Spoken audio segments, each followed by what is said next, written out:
Inflasi bengkak, kripto rontok, apa solusinya? Dan ingatlah pada hari ketika kami bangkitkan pada setiap umat seorang saksi atas mereka dari mereka sendiri. Dan kami datangkan engkau Muhammad menjadi saksi atas mereka. Ekonomi Amerika Serikat saat ini sedang memasuki kondisi kalut, di mana resesi bisa menjadi ancaman yang menyelimuti negara tersebut. Tanda-tanda resesi tersebut sudah semakin terlihat dengan The Fed yang beberapa waktu lalu menaikkan suku bunganya akibat inflasi yang tidak berkesudahan. Pada Maret 2022, inflasi Amerika Serikat mencapai 8,5%, level tertinggi dalam 40 tahun terakhir.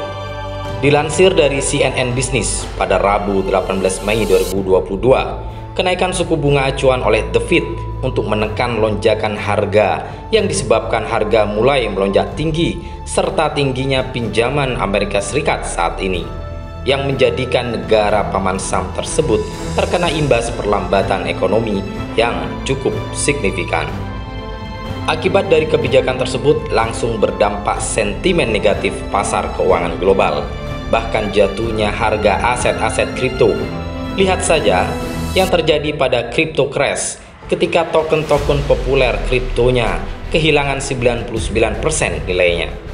Bahkan dikutip dari BBC News, nilai pasar gabungan dari semua mata uang kripto sempat mencapai 1,12 triliun US dollar pada Kamis 12 Mei. Sekitar sepertiga dari nilai pada November, dengan kerugian mencapai lebih dari 35% pada minggu ini saja. Di negeri ini pun juga tak jauh berbeda. Situasi politik global berimplikasi tajam terhadap ekonomi nasional saat ini. Bahkan tingkat inflasi di Indonesia diprediksi bakal meroket di atas 5 hingga 6%. Data dari BPS menyebutkan secara tahunan tingkat inflasi per April 2022 telah mencapai 3,47%. Begitu juga secara bulanan mengalami peningkatan 0,95%. Dalam teorinya, inflasi merupakan suatu peristiwa moneter yang mengakibatkan terjadinya penurunan nilai mata uang terhadap suatu barang tertentu. Peristiwa ini akan menyebabkan gangguan terhadap fungsi uang, distorsi harga, merusak output, meruntuhkan efisiensi dan investasi produktif, serta menimbulkan ketidakadilan dan ketegangan sosial.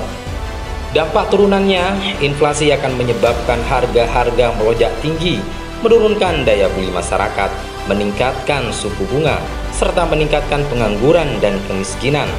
Korban dari ujung realitas ini tak lain adalah rakyat kecil yang semakin terpuruk dan termarginalkan. Sungguh, benang merah dari realitas di atas berasal dari karakter sistem ekonomi kapitalisme yang diterapkan saat ini. Karakter dari sistem ekonomi yang memang rentan terhadap terjadinya lonjakan harga, inflasi, dan resesi. Bahkan hal ini akan terjadi secara terus-menerus dan berulang. Karakter yang rusak dan mendasar ini terletak pada fondasi sistem ekonomi kapitalisme yang dibangun dari struktur ekonomi yang semu. Pada ranah fondasi inilah solusi kapitalisme selalu menemukan jalan buntu, sehingga Islam sebagai sistem kehidupan dan ideologi memiliki solusi sistemik untuk menyudahi kerusakan fondasi yang sangat mendasar yang kita kenal dengan sistem ekonomi Islam. Dalam sistem ekonomi Islam, solusinya tidaklah parsial. Semua harus diawali dengan menata pembagian kepemilikan ekonomi secara benar. Pembagian kepemilikan dalam ekonomi Islam terbagi tiga, yaitu kepemilikan individu, kepemilikan umum, dan kepemilikan negara. Pembagian kepemilikan ini sangat penting agar tidak terjadi hegemoni ekonomi pencaplokan kepemilikan umum oleh pihak swasta dalam dan luar negeri saat ini. Langkanya minyak goreng salah satu contohnya, di mana hegemoni dari pihak yang kuat menindas pihak yang lemah. Belum lagi pencaplokan sektor tambang, gas, minyak bumi, kehutanan, sumber daya air, jalan umum, pelabuhan laut, bandara, dan sebagainya oleh pihak swasta, sehingga ekonomi mereka menjadi kuat dan menggurita.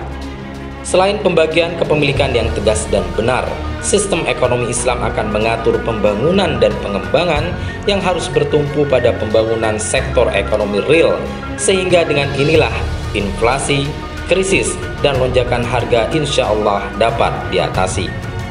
Dari pondasi inilah akan dibangun pilar terakhir dari sistem ekonomi Islam, di mana distribusi harta kekayaan oleh individu, masyarakat, maupun negara diarahkan semata-mata untuk menjamin seluruh kebutuhan asasi primer rakyatnya dan dapat meraih pemenuhan kebutuhan sekunder maupun tersiernya.